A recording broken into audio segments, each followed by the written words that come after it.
의인의 간구라는 제목으로 야고보서 강의 26번째 하나님 말씀을 전하도록 하겠습니다.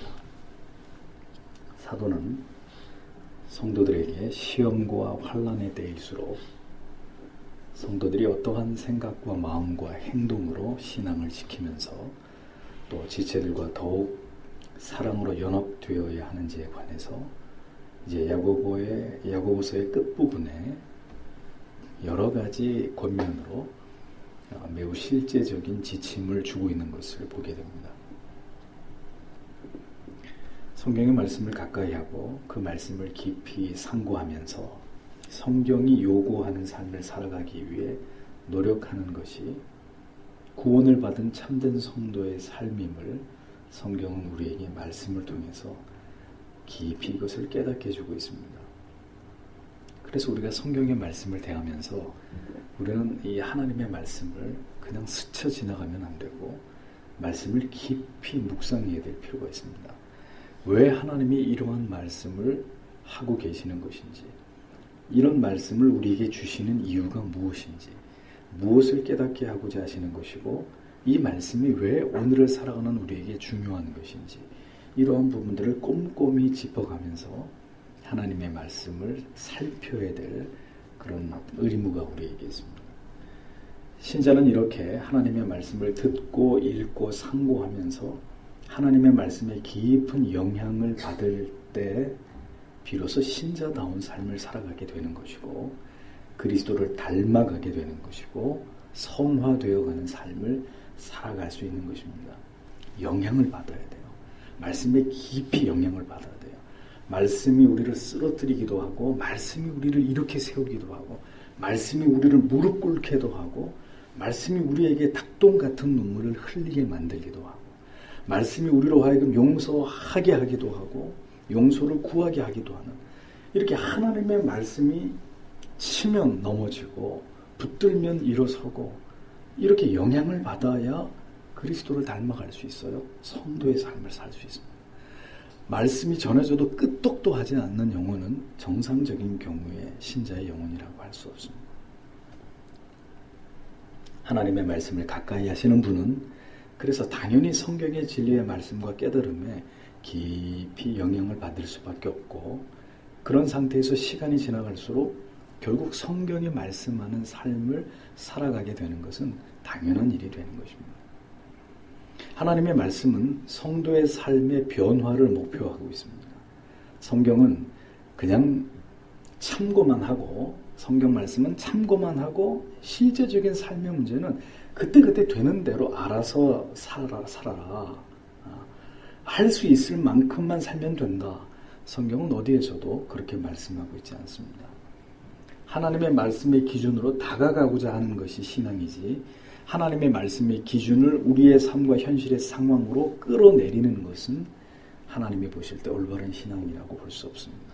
말씀을 확신하고 그 말씀을 향해 다가갈 때 하나님의 능력이 나타나고 하나님의 도우시는 은혜가 임하게 되는 것입니다. 말씀의 기준을 따라서 말씀이 우리에게 요구하는 바를 쫓아서 살아갈 때 우리의 믿음이 더해가는 것이고, 하나님을 체험하고 알아가는 기쁨은 한 사람의 영혼 가운데서 배가 되는 것이죠. 요한복음 15장 4절에서 말씀하기를, 그래서 이렇게 얘기했습니다. 내 안에 거하라. 나도 너희 안에 거하리라. 중요한 말씀이죠. 내 안에 거해라. 그러면 나도 너희 안에 거하리라. 가지가 포도나무에 붙어 있지 아니하면 절대로 저절로 과실을 맺을 수 없음같이 너희도 그냥 나에 관해서 듣고 내 주변에 있는 것으로는 안 되고 너희도 내 안에 있지 아니하면 그러하리라 라고 주님이 분명히 말씀하셨습니다. 예수를 믿는다는 것은 그의 말씀을 믿는 것을 의미하고, 그의 말씀을 믿는 믿음은 그 말씀에 대한 분명한 지성적 이해를 바탕으로 합니다. 말씀에 대한 분명한 이해는 곧 삶 속에서 올바른 판단과 분별과 결단을 토대로 구체적인 행동을 낳게 되는 것이고, 그 행동이 바로 하나님이 보시기에 거룩이 되는 것이고, 의가 되는 것이고, 경건함이 되는 것이고 순결함이 되는 것이고 선이 되는 것이죠. 그래서 먼저는 성경을 통해서 분명하게 그 말씀이 의미하는 바를 정확하게 이해하는 것이 중요하고, 그 다음은 그 말씀이 우리의 생각과 마음을 지배하게 하는 것이 전제가 될 때 올곧고 올바른 신앙이 우리 안에 깃들게 되는 것이고, 이것이 성화의 삶을 살아가게 하는 원동력이 되는 것입니다. 자, 이런 지금 제가 쭉 설명한 이런 원리들이 신앙 안에서는 너무 중요한 내용들이라는 거죠. 야고보 사도는 이러한 관점에서 계속해서 실제적인 깨달음을 주는 지침들을 열거하고 있습니다. 12절에 보면, 그러나 무엇보다도 먼저 나의 형제들이여 거짓 맹세하지 말아야 합니다. 하늘로도 말고 땅으로도 말고 어떤 다른 것을 두고도 거짓 맹세하지 말아야 합니다. 다만 여러분의 대답이 예면 예하고 말한 대로 하고 아니면 아니요 하고 말한 대로 하여 심판으로 쓰러지지 마십시오. 이렇게 번역이 됩니다. 사도는 결코 맹세와 같은 과장되고 책임을 지지 못할 말들을 성도들에게 금지시키고 있었습니다. 그리고 이것은 하나님 보실 때 거짓이 되는 것이고 그에 따른 책임을 피할 수 없는 중요한 죄가 될 수 있다는 것을 경고하고 있습니다. 저와 여러분들은 우리는 죄인들입니다. 왜 우리로 하여금 맹세하지 못하게 하냐면 그렇게 맹세하고 다짐한 것을 우리는 지킬 능력이 없는 존재들이기 때문입니다. 그런데 감히 그런 지킬 능력도 없는 죄인들이 하나님의 이름을 걸고 나는 교회를 다니는 성도입니다 라는 신분을 드러내면서 들먹이면서 자기의 말을 강조하는 허세와 위선과 가식을 하나님 앞에서 우리가 나타낼 때가 있다는 거죠. 하나님이 그것을 기뻐하시지 않는다고 말씀합니다. 성경은 이것을 이야기하려고 하는 거죠. 그대들에게는 그럴 능력도 권세도 자격도 없다는 것을 기억하라는 겁니다. 그냥 있는 그대로 옳으면 옳다, 틀리면 틀리다, 맞으면 맞다, 아니면 아니다 라고만 진리에 입각해서 우리의 분수를 알고 우리의 처지를 알고 대답해야 될 뿐이라는 겁니다. 그런데 우리는 우리 자신을 사람들로부터 신뢰하게 만들고 싶어 합니다.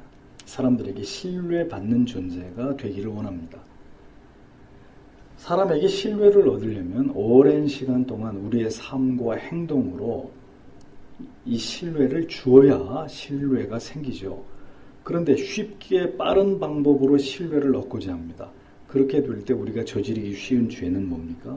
우리의 말로서 맹세하고 장담하고 하나님의 이름까지 들먹어가면서 자기의 뜻을 강조하려고 하게 됩니다. 내가 맹세코 하나님 앞에서 내가 예수 믿는 사람으로서 말하는데 이런 단어들을 집어넣어서 이런 표현들을 집어넣어서 자기의 옳음을 드러내고 싶어 합니다. 그런데 성경은 이것을 허락하지 않는다는 겁니다. 왜요? 인간은 절대로 누군가의 신뢰의 온전한 대상일 수 없기 때문이라는 거죠. 변함없으신 신뢰의 대상은 오직 하나님 한 분뿐이십니다. 그러니까 결코 헛된 맹세와 강조하는 말들로 우리 자신이 누군가에게 신뢰의 대상이 되려 하는 것은 하나님이 반드시 정죄하시는 우리에게 허락된 일이 아니라고 성경은 말씀합니다. 헛된 맹세를 하는 사람들, 아마도 정치인들 가운데 그래서 진실한 그리스도인을 찾기가 쉽지 않을 거예요. 왜냐하면 그들은 국민을 상대로 너무나 많은 공수표를 남발했고 자신들이 한 맹세나 약속들을 지키지 않기 때문입니다. 우리는 아무것도 누구에게 맹세해 줄 수 없고 확답을 줄 수 없는 무능하고 부패한 존재에 지나지 않습니다. 내일 일을 알지 못하는 심히 어리석은 존재가 우리 자신이잖아요. 반드시 절대로 맹세컨대 틀림없이 생각해 보면 말입니다. 깊이 생각하지 않고 이런 말들을 우리가 너무 쉽게 사용한 것 같다는 생각이 듭니다. 참으로 인간의 실존과 그 존재의 무가치함을 올바르게 자각하지 못한 우리의 어떤 허물들이고 우리의 과실들이 아닐 수 없습니다. 언제나 하나님만이 옳으시고 하나님만이 가장 정확하시고 가장 분명하시고 가장 완전하시고 완벽하게 모든 약속을 이행하시는 하나님만이 가장 신실하신 분이지. 그래서 우리는 어떤 것도 맹세할 수 없고 굳게 약속해서 사람들로 하여금 헛된 신뢰를 줄 수도 없는 존재가 우리들이라는 거예요. 우리가 함부로 장담하고 맹세를 하고 확언을 하는 것이 얼마나 어리석은 일인지를 기억하고 이렇게 우리 자신을 드러내고 우리의 옳음과 의로움을 강조하려고 하는 자기 과시나 과장이나 자기 확신을 모두 내려놓게 되기를 성경은 우리에게 요구하고 있는 것입니다. 이것이 오늘 우리의 중요한 기도의 제목이 되어야 될 것입니다. 그래서 우리는 내 자신이 언제나 믿을 수 없는 존재라는 것을 기억하고 진리의 근거에서 옳다 아니다 라고 겸손히 표현하면서 우리를 어떤 경우에도 신뢰의 대상으로 두지 않으려고 하는 일에 지혜롭게 처신하고 말할 수 있는 우리들이 되어야 된다는 것. 저는 절대로 여러분들을 배신하지 않습니다. 이런 표현보다는 배신할 수 있는 죄인에 지나지 않습니다. 다만 그렇게 되지 않기 위해 기도할 따름입니다. 이것이 정직하고 솔직한 표현이라는 거죠. 내가 반드시 당신을 도와주겠습니다. 나를 믿으세요. 이런 말보다는 당신을 돕기 위해서 최선을 다할 것입니다. 그러나 저를 위해서 기도해 주시고 끝까지 그것을 지킬 수 있도록 함께 노력합시다. 이런 표현들이 정직하고 진실된 거랍니다. 13절을 보면 여러분 중에 누가 고난받는 사람이 있습니까? 또 두 번째 주제로 넘어갑니다. 기도하십시오. 즐거운 사람이 있습니까? 찬송하십시오 라고 했습니다. 그러면 이 말씀을 통해서 볼 때 고난은 기도해야 될 이유이고 즐거움은 우리가 즉시 하나님을 찬양해야 될 이유라는 것을 깨닫게 됩니다. 성도를 기도의 자리로 이끌어내는 가장 강력한 하나님의 처방은 뭐라는 거예요? 바로 고난 주심이고 그래서 그 고난의 강도가 강하다는 것은 더 강력하고 끈질긴 기도를 하나님이 우리에게 요구하신다는 것을 뜻하는 것이 되는 거죠. 그래서 고난당하는 자는 위로를 받고자 하는 것이 결코 우선이 되어서는 안 되고 그 고난의 직면에서 하나님께서 지금 나에게 어떤 기도의 제목을 원하시는지를 발견하는데 모든 초점을 모아야 됩니다. 고난당하는 자, 그는 반드시 기도해야 합니다. 기도하지 않으면 그 고난은 쉽게 물러가지 않고 고난의 강도는 더 거세어지게 되어 있습니다. 고난당하는 자, 더 깊은 기도의 세계로 더 간절한 기도의 자리로 나아가야 되고 고난을 겪고 있어도 기도하지 않는 자에게는 그래서 기도하십시오 라고 반드시 기도를 권면해야 되고 거룩한 채찍질로 그가 하나님 앞에 엎드리게 만들어야 됩니다.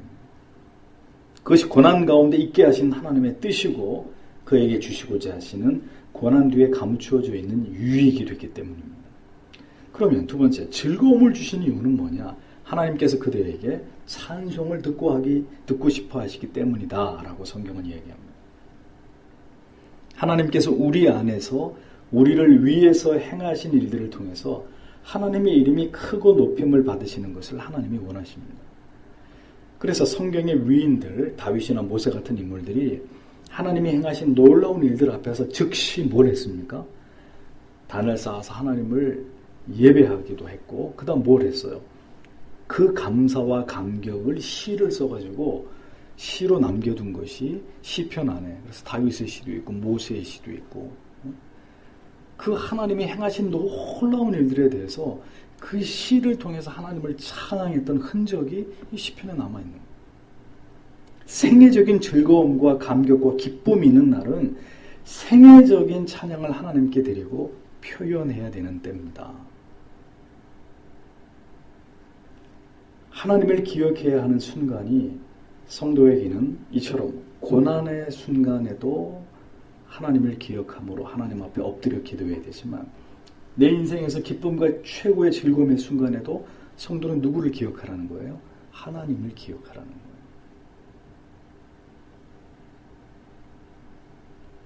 즐거움도 고난도 다 누구로부터 말미암는 것입니까? 하나님께로부터 말미암는 것이라는 것. 그러므로 그 고난과 기쁨을 주신 이에게 우리는 엎드려서 기도하든지 아니면 두 손을 들어서 눈물로 뺨을 적시는 감격과 감사함 속에서 하나님을 찬송하든지, 이것이 하나님의 자녀된 우리가 하나님께 드려야 될 마땅한 마음과 신앙의 고백이라고 야고보 사도는 가르쳐주고 있습니다. 성도의 기도를 받고 싶어 하시고 하나님께서는 오늘도 하나님의 백성들의 찬송을 통해서 하나님을 높이는 그 마음을 우리 안에서 보기 원하시는 분이십니다. 따라서 기도 소리도 없고 찬송 소리도 없다면, 성도와 성도의 가정과 교회에서 기도 소리도 없고 찬송 소리도 없다면 그의 영혼은 불 꺼진 지하실 방과 같은 것이겠죠. 그의 영혼은 이미 하나님과 단절되었다는 것을 보여주고 있는 것입니다. 간절한 기도가 있고 찬송의 소리가 있다는 것은 그의 영혼이 지금 힘차게 하나님을 바라보고 있고 하나님과 연합되어 있고 하나님과 친밀한 상태에 있다는 신호가 되는 것이죠. 기억하셔야 됩니다. 언제 기도해야 되고 언제 찬송해야 되는지 성경은 이런 것까지도 구체적으로 우리에게 말씀해 주고 있습니다.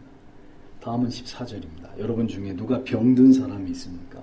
교회 장로들을 부르십시오.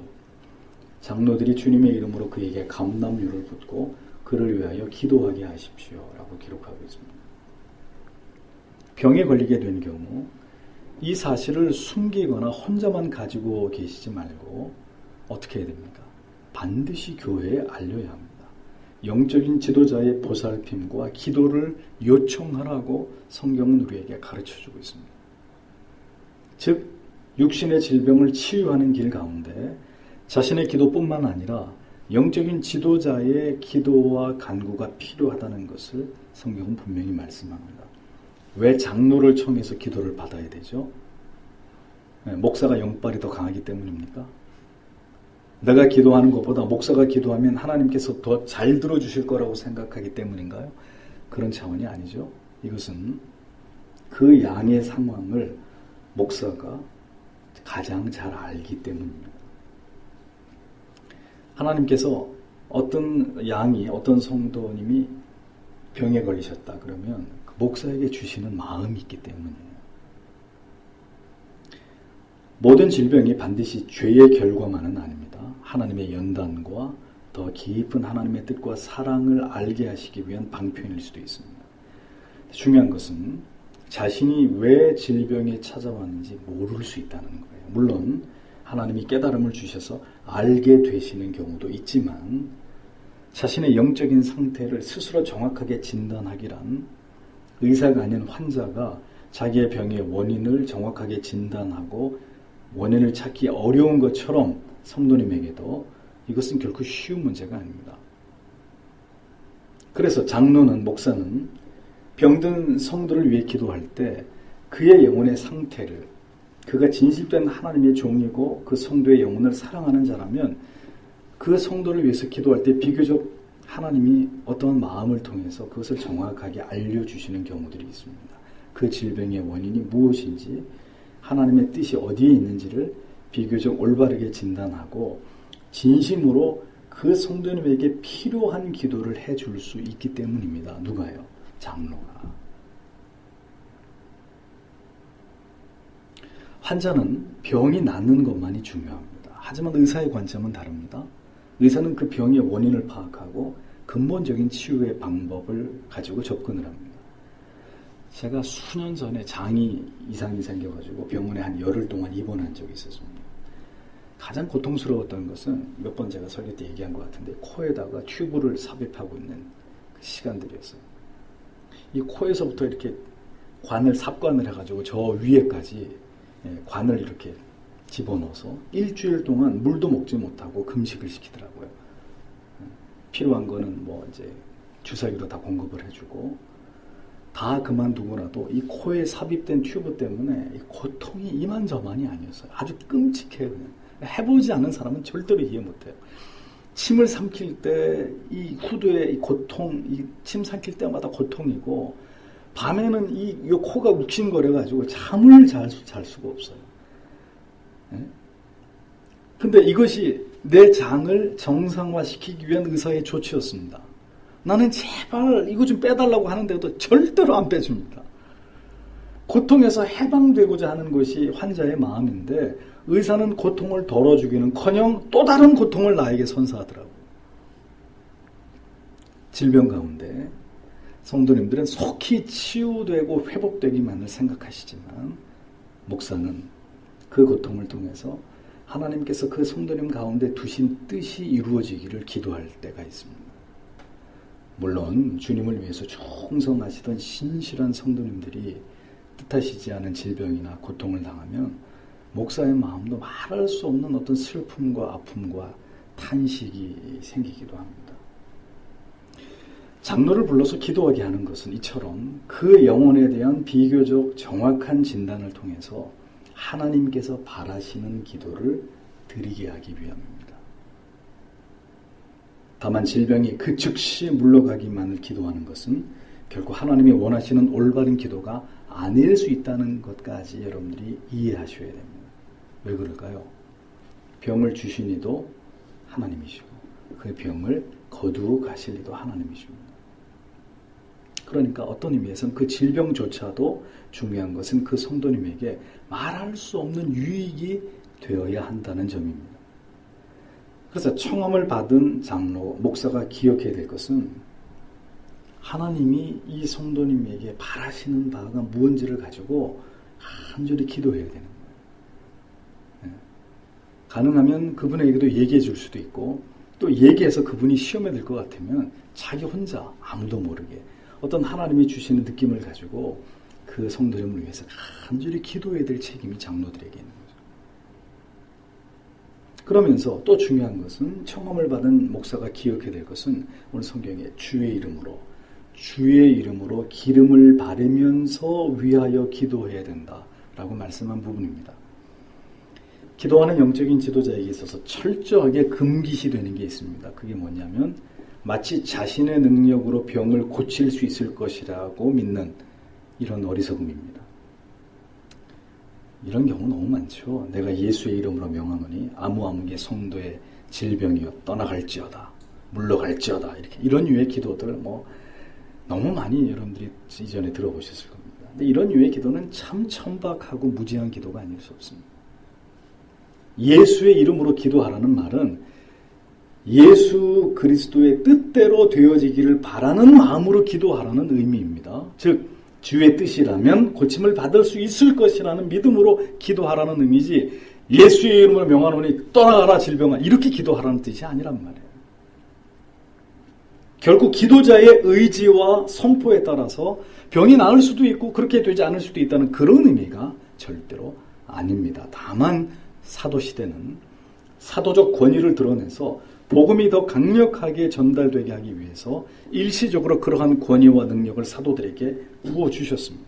하지만 지금은 사도시대가 아닌데도 불구하고 여전히 이런 식의 신요가 이런 기도가 교회마다 판을 치고 있습니다. 옛날에는 무식한 사람들이 무식한 기도원의 원장들이 이런 기도 많이 했는데 지금은 대학 교수인 장로가 이런 식으로 성도들을 미혹하는 사수를 부리고 있습니다. 내가 누구 얘기하는지 아시나요? 저 분당에서 그런 짓거리 하는 목사 있잖아요. 송기철이라고. 사람들이 여전히 그런 사기극에 현혹이 되고 있으면 통탄할 노릇입니다. 오늘 주님께서 무좀 걸린 사람, 류마티스, 관절염, 그 다음에 치통, 오늘 이 밤에 고치신답니다. 제가 그 집회를 몇 번이나 들었습니다. 참 어이가 없더라고요. 집회 시작하면서 그 송기철 씨가 이렇게 얘기하고 시작해요. 오늘 이 병 오늘 성령이 고치신답니다. 자기한테 얘기해 줬다는 거죠. 더 얘기하지 않겠습니다. 주의 이름을 의지해서 결코 자신이 드러나지 않도록 주의해야 되고 다음은 기름을 바르며라고 했습니다. 기름을 바른다는 것은 어떤 의미가 있는지를 생각해 볼 필요가 있습니다. 이 부분에 대한 주석이 둘로 나뉘는데 하나는 여기서 기름이 올리브유를 말해요. 감람유라고 하죠. 이것은 치료를 위한 실제적인 처방이라는 해석이 있습니다. 물론 질병에 따라서 감람유가 치료제로 사용된 신뢰가 있긴 합니다. 그러나 모든 병의 감람류가 만병통치하게 될 수는 없습니다. 제가 어렸을 때는 안티프라민이 만병통치약이었어요. 만병통치. 그렇듯이 이 감람류가 만병통치하게 될 수는 없습니다. 따라서 이는 치료제라고 보는 그 견해보다는 하나님의 치유하시는 은혜가 함께 임하기를 기원하는 영적인 상징의 의미로 해석하는 것에 더 큰 무게가 실립니다. 예수님께서 얼마든지 말씀만으로 병자를 고치실 수 있었지만 질병에 대해서 믿음이 연약한 자들을 위해서 여러 가지 어떤 행위로 그 수고를 더하시는 장면이 복음서에 나오죠. 예를 들면 흙에 침을 뱉어가지고 이게 으깨어서 눈에다가 이렇게 발라주시기도 하고 귀에다가 손을 대시기도 하고 예수님의 혀를 그 벙어리에 혀에다 대주시기도 하고 이런 행위들이 성경에 나타납니다. 왜 주님이 이런 행위를 병자들에게 행하셨을까요? 믿음이 연약한 자들로 하여금 더 큰 믿음을 불러일으키고 믿음으로 말미암은 놀라운 기적에 대한 기대감을 고조시키시는 동기를 제공하기 위해서 주님은 굳이 하지 않아도 될 그런 유치한 어떻게 보면 침을 흙에다 그게 무슨 그게 어떤 그 약효가 있겠어요. 근데 그 앞을 보지 못한 태어나면서부터 앞을 보지 못했던 장님으로 하여금 뭔가가 지금 일어나고 있어. 보이진 않지만 예수님이 뭔가 나를 고치기 위해서 어떤 노력을 하고 계셔. 이런 마음들을 불러일으키면서 뭔가 그 안에 선한 믿음을 불러일으키기 위한 그런 주님의 배려라고 봐야 된다는 겁니다. 그 병자들에게 이런 주님의 작은 노력이 큰 위로가 되는 당연한 일 아니겠습니까? 믿음이 전혀 없는 사람한테 눈 떠! 내가 얘기했잖아, 눈 뜨라고. 왜 눈 안 떠? 이렇게 해가지고는 믿음이 없는 사람, 이 사람이 나를 놀리나? 이 젊은 사람이 지금 앞이 안 보인다고 나를 우습게 여기나? 주님의 배려란 말이에요.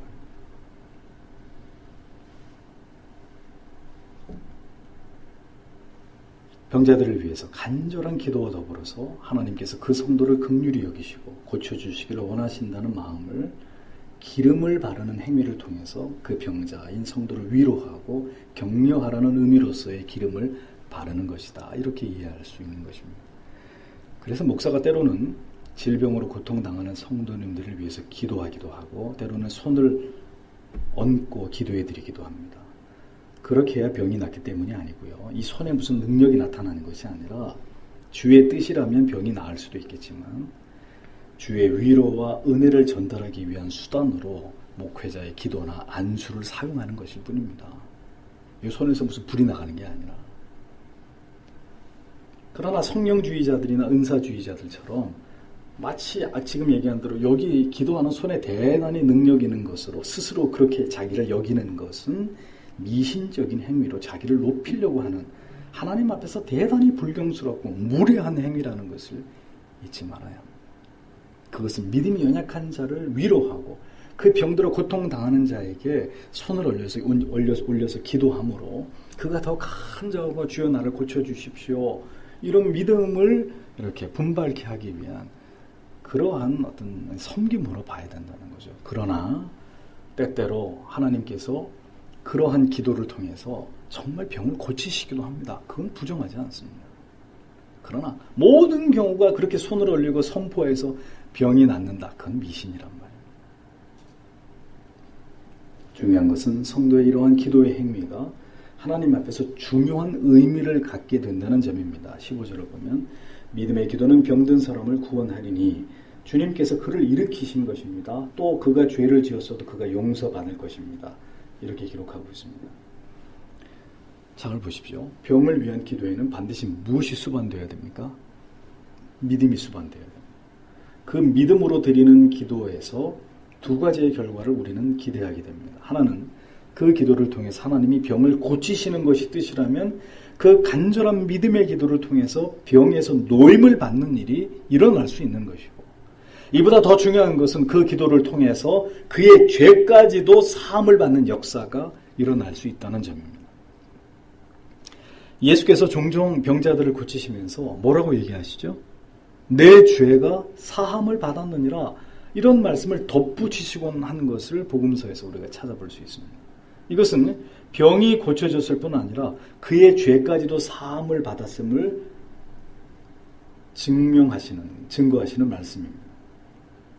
이것은 질병이 혹 그의 죄 때문일 수도 있음에 대한 가능성을 성경이 인정하는 부분이고, 그래서 오늘 본문에도 혹시 죄를 범하였을지라도 라는 단서가 붙어있는 것을 보게 되지 않습니까? 그러니까 어떤 질병은 그의 악한 죄에 대한 징벌로서 임하기도 하는데, 이러한 때 우리가 그를 위해 기도하게 되므로 먼저는 그의 질병이 고침을 받을 수 있고 뿐만 아니라 그가 예수 밖에서 지금까지 죄를 지으면서 살아왔던 모든 악한 일들로부터 용서를 받을 수도 있다는 것을 성경은 말씀하고 있다는 거예요. 그래서 예수를 믿지 않는 사람이 병에 걸려 있을 때 기회를 봐서 그에게 기도해 주는 일은 이 두 가지 하나님이 그 기도를 통해 행하시는 중대한 일이 나타날 수 있는 하나님의 기회가 되는 거예요. 그래서 그 믿음이 없던 자가, 예수를 부정하던 자가 그 기도를 통해 병이 나아지면서 예수를 구주로 영접해서 그의 영혼까지도 구원을 받게 되는 일거양득의 일석이조의 이런 하나님의 행하시는 능력이 나타날 수도 있다는 거예요. 뭘 통해서요? 기도를 통해서. 그 가능성을 성경이 말씀하고 있는 거죠. 그러니까 성도의 간절한 믿음의 기도는 이런 하나님의 치료의 능력과 한 영혼을 구원하시는 놀라운 능력이 함께 나타나게 되는 통로가 된다는 거예요. 중요한 것은 뭡니까? 믿음의 간구입니다. 그래서 믿음의 기도는 병든 자를 구원한다고 분명하게 성경이 말씀하고 있는 것입니다. 그래서 우리는 이런 신유의 어떤 이런 기도나 은사나 이런 것들은 부정하지만 믿음의 기도의 능력과 역사를 축소하거나 부정해서는 안 되고, 이러한 기도를 통해서 병이 치료됨을 또 반대로 절대화해서도 안 됩니다. 기도받으면 낫는다. 그럼 병원도 안 가고 약도 안 먹고 무조건 목사님 좀 얹어달라고, 이건 신앙이 아닌 거예요. 그러니까 어느 쪽으로도 치우치면 안 되는 거죠. 모든 것은 하나님의 주권에 달려있는 문제입니다. 질병도 치료도 한 영혼이 구원에 이름도 모두 하나님이 자신의 영광을 위해서 하나님께서 행하실 일들입니다. 다만 우리의 기도가 그와 같은 하나님의 능력이 나타나는 통로가 되고 은혜 받음의 방편이 되기 때문에 뭘 해야 돼요? 믿음을 가지고 기도해야 되는 것입니다. 기도로 이와 같은 제목들을 간구해야 되는 것은 성경이 우리에게 분명하게 가르치고 있는 내용이라는 겁니다. 그래서 여러분 마음에 어떤 간절한 소원이 있다면 때때로 목사에게 기도를 부탁하시고 또 기도를 받으시기를 바랍니다. 다만 우리는 이러한 성경의 지식을 토대로 미신적인 기도가 아닌 모든 것을 하나님의 주권에 맡겨두고 고치시든 고치시지 않든 언제 고쳐주시든 그것은 하나님의 주권에 맡겨두고 다만 우리의 믿음으로 하나님 앞에서 함께 목양간에 힘을 모아가지고 기도하는 신앙의 아름다움을 붙드는 것을 중요하게 여기면 되는 거예요. 잘못된 동기로 기도를 받거나 기도를 하는 것은 잘못된 것이지만 이런 간절한 믿음으로 하나님의 위로를 얻기 원하고 하나님의 뜻이 나타나기를 원하는 마음으로 기도를 받고 기도하는, 그게 왜 문제가 됩니까? 성경이 기도하라고 했는데. 16절에 이어 장로나 성도들의 기도의 중요성을 다시 한번 강조하죠. 그러므로 여러분은 서로 죄를 고백하고 서로를 위하여 기도하십시오. 그러면 다 낫게 될 것입니다. 의인의 간구는 힘이 있어 많은 일을 합니다. 이렇게 번역이 되고 있습니다. 잘 보세요. 믿음의 기도라는 말이 반복됩니다. 믿음의 기도. 하나님의 주권과 뜻에 모든 것을 맡기는 기도를 통해서 하나님은 지금도 하나님이 하시고자 하시는 놀라운 일들을 행하십니다. 중요한 것은 그 기도가 믿음을 가진, 믿음에 입각한 기도라고 말할 수 있을 만큼 중요한 건 간절한 진실한 기도가 우리에게 요구된다는 것입니다.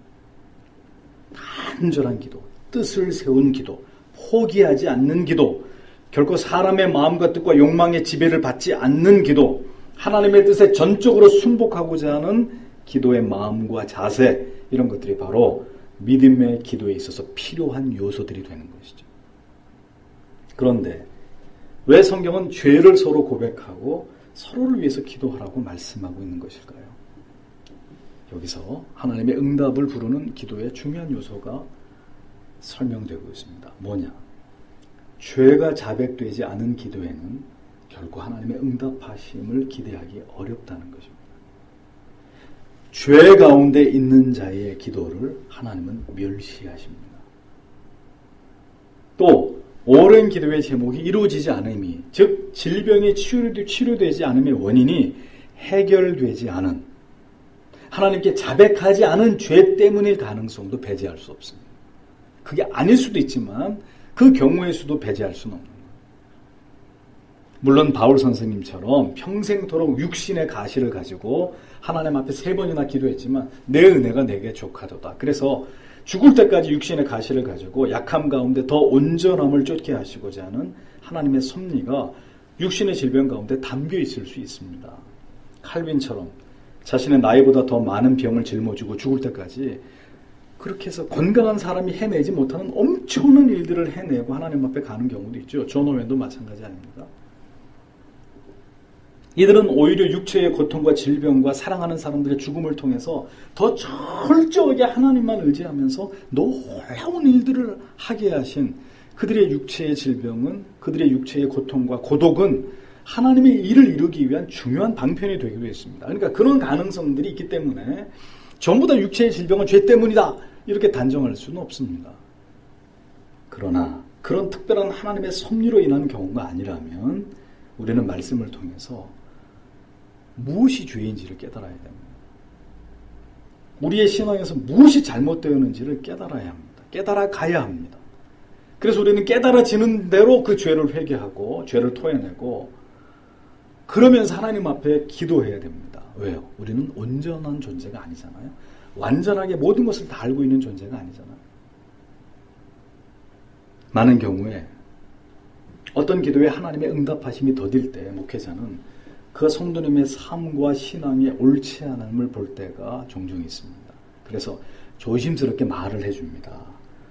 아무개 성도님, 아무개 자매님, 형제님, 먼저 하나님 앞에서 이러이러한 부분을 고치시고 결단하시고 좀 더 하나님 앞에 나와서 예배를 중심으로 하나님 앞에 기도하십시오. 그런데 듣지 않으시는 경우들이 많이 있습니다. 그러면 그 문제에서 절대로 벗어나지 못해요. 그런 안타까운 경우들을 보게 됩니다. 말씀을 통해서 해묵은 죄와 내 안의 불순종을 봐야 합니다. 왜냐하면 성경이 오늘 그렇게 말하고 있거든요. 너희 죄를 서로 고하며, 먼저는 죄를 고해서 하나님 앞에 그 죄의 문제를 해결하는 것이 우선순위라는 거예요. 병이 고쳐지는 것보다 먼저. 그래서 계속되어지는 말씀 앞에서 몰랐던 죄, 그런 게 있을 수 있잖아요. 전에는 그게 죄인 줄 몰랐어요. 근데 말씀을 계속 듣고 보니까 이것도 죄였고, 이것도 하나님 앞에 죄였고, 그래서 깨달아지는 거예요. 그래서 기도하는 거예요. 그런 어떤 그 자기의 죄의 문제를 해결해 나가는 과정 속에서 자신의 질병이나 어떤 막혀 있었던 문제가 그냥 풀어지는, 해결되는 그런 역사가 나타난다는 거죠. 나의 모든 허물과 죄를 하나님 앞에 고백해야 질병의 문제든 그것이 어떤 기도의 제목이든 응답하심 가운데로 더 다가갈 수 있게 된다는 겁니다. 그래서 죄를 고해야 된다. 문제는 이러한 자신의 허물과 죄를 정직하게 인정하고 이것을 나 혼자만 기도할 게 아니고요. 서로를 위해서 이런 문제를 놓고 허심탄회하게 숨기지 말고 속이지 말고 서로가 함께 이 기도의 제목을 나눠야 된다는 것입니다. 이건 뭘 의미해요? 다 무장해제하라는 거예요. 자존심, 나의 최면, 어떤 이런 거 중요하지 않고 하나님 앞에 우리가 이렇게 부족한 존재고 나약한 존재라는 거. 그래서 나를 위해서 기도해 주십시오. 내가 하나님 앞에 이렇게 살았던 사람입니다. 이렇게 실수했던 적이 있었던 사람. 하나님 앞에 정말 겸손함으로 그런 것들을 다 내려놓으라는 거예요. 정말 하나님의 도우심이 필요하냐? 그럼 정말 절대적인 하나님의 도우심을 바라고 그대의 문제를 다른 지체들과 나누면서 함께 그 문제를 위해 기도하고자 하는 열의를, 그 간절한 중심을 보이라는 겁니다. 성도 여러분, 내 허물과 죄를 정직하게 인정하고 함께 나눠야 될 필요가 있습니다. 때로는 혼자 기도하셔야 될 때가 있고요. 혼자 기도하셔야 될 기도의 제목이 있을 수 있고요. 때로는 질병에 관련된 중대한 기도의 제목에 대해서는 숨기지 말고 감추지 말고 자신의 죄를 자백함으로 기도해 줄 것을 요청하실 수도 있습니다. 그리고 그런 요청을 받았을 때 그를 정죄하면 그건 하나님 앞에 정말 심히 큰 죄를 저지르는 것이고 정말 하나님 앞에 지체라고 말할 수 없는 그 사람은 부끄러운 사람이 되는 거예요. 다른 사람이 어렵게 자기의 죄의 문제를 고백하는데 돌아서서 그 사람을 정죄하고 그건 지체라고 말할 수 없는 사람이죠. 성경에 보십시오. 서로 너희 죄를 서로 구하고 병 낫기를 위하여 서로 기도하라. 그 다음 말씀이 뭡니까? 의인의 간구는 역사하는 힘이 많으니라 그랬습니다. 여기서 의인은 누구를 말하는 걸까요? 죄를 고해야 될 만큼 죄가 있는 사람이 아니라 죄가 없는 사람, 그들이 기도해 주면 병이 낫는다 그런 뜻일까요? 아닙니다. 여기서 의인의 간구라 하면 죄가 없는 자의 기도를 의미하는 게 아니라 회개하는 자, 자기의 죄를 하나님 앞에, 지체들 앞에 솔직하게 자백하는 그 자가 서 있는 자리가 의인의 자리라는 거예요. 그가 의인이라는 거예요. 하나님 앞에 겸손하게 다 내려놓고 주여 나의 허물입니다. 나의 죄 때문입니다. 주님 나를 불쌍히 여겨주십시오 라고 하나님 앞에 엎드리는 그가 의인이라는 겁니다. 진실로 눈물로 자기의 죄를 회개하는 자는 하나님 앞에 의인이고, 이러한 겸비한 자들이 하나님께 힘을 모아 간구할 때 하나님 그렇게 자비와 긍휼을 구하는 자들이 합심의 기도를 통해서 놀라운 일들을 행하신다는 거예요. 그러한 자들의 기도가 놀라운 일들을 하나님께로부터 나타낸다는 거예요. 그러니 성도의 기도의 모임은 진지해야 합니다. 뜨거워야 됩니다. 진실돼야 합니다. 숨김이 없어야 됩니다. 그 기도에 응답하심으로 하나님의 어떠한 놀라운 일들을 이룰 것인지를 기대하면서 적어도 그 정도의 기도의 뜨거움과 진지함과 그 정도의 기도의 어떤 레벨을 가지고 성도는 그렇게 기도하는 거예요. 뭐 기도해달라니까 뭐 기도나 해줄까? 뭐 들어주시든지 말든지 뭐 내가 한다고 기도 들어주시겠어. 이런 기도는 기도가 아니라 이게 장난하는 거죠.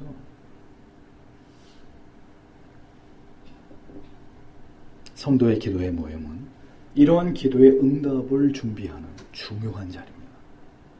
서로 함께 힘을 합해서 나의 문제를 또 다른 성도님의 문제를 두고 기도하는 일은 하나님의 놀라운 은혜의 역사와 능력을 볼 수 있는 기회가 되는 거예요. 그런데 왜 우리는 그렇게 진지하게 기도하지 않을까요? 왜? 가정마다 성도님들마다 문제가 있고 아프신 분들이 있고, 그런데 왜 우리는 그렇게 진지함을 가지고 기도의 자리로 나오지 않죠? 왜? 믿음이 없으니까. 오늘도 성경은 이렇게 우리에게 도전을 하고 기도가 이러한 하나님의 능력과 역사를 일으킨다고 말하는데도 그런 거 말하고 싶지 않고 얘기하고 싶지 않고 교회 와서 기도하고 싶지 않은 거죠. 문제는 있는데도 기도의 자리로 나오지는 않습니다.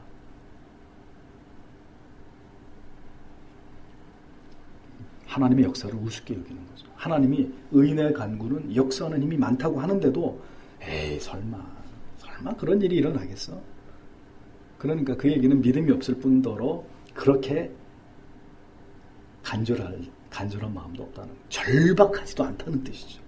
절박하고 간절하고 죽을 것 같아 보세요. 기도 안 하나. 그런 기도로는 하나님의 응답과 역사를 기대하기 어렵습니다. 병석에 누워있는 환자에게는 그 병에서 낫는 것만이 중요합니다. 가장 중요합니다. 그리고 낫고자 한다면 낫기 위한 모든 의사의 지시와 처방에 무조건 순종해야 합니다.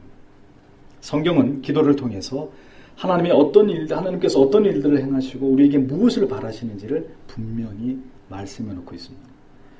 우리의 기도가 올바른 기도가 된다면, 이 성경에서 말씀하는 그런 기도가 된다면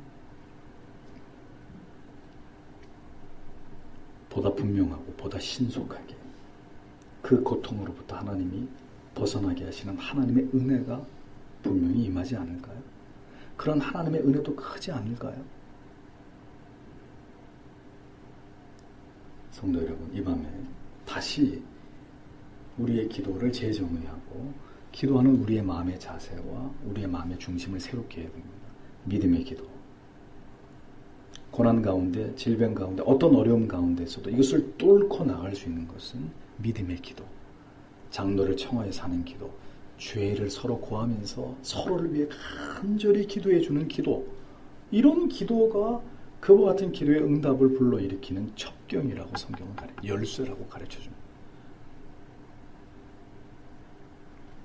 오늘도 하나님은 그러한 성도의 기도, 의인들의 기도를 통해서 고치시고 치료하시고 문제를 해결해 주시고 길을 열어주시고 하나님의 놀라운 일들을 이루어 가신다고 말씀합니다. 성도의 기도에는 적어도 이런 힘이 있음을 믿고 더욱 기도로 하나님을 의지하는 믿음의 사람들이 되셔야 합니다. 오늘도 이 말씀을 이렇게 나오셔서 들으신 분은 이야, 기도가 이런 것이로구나.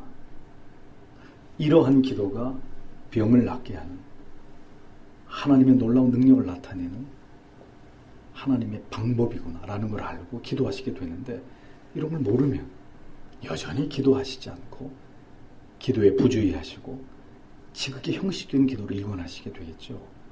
참 안타깝습니다. 성경이 우리에게 분명히 어떤 기도가 어떤 능력을 행한다고 얘기해 주시는데도 모르면 그 기도가 내게 해당이 되지 않게 될 것이죠. 그런 기도의 응답이 나하고는 관계없는 일이 되겠죠. 얼마나 억울한 일입니까?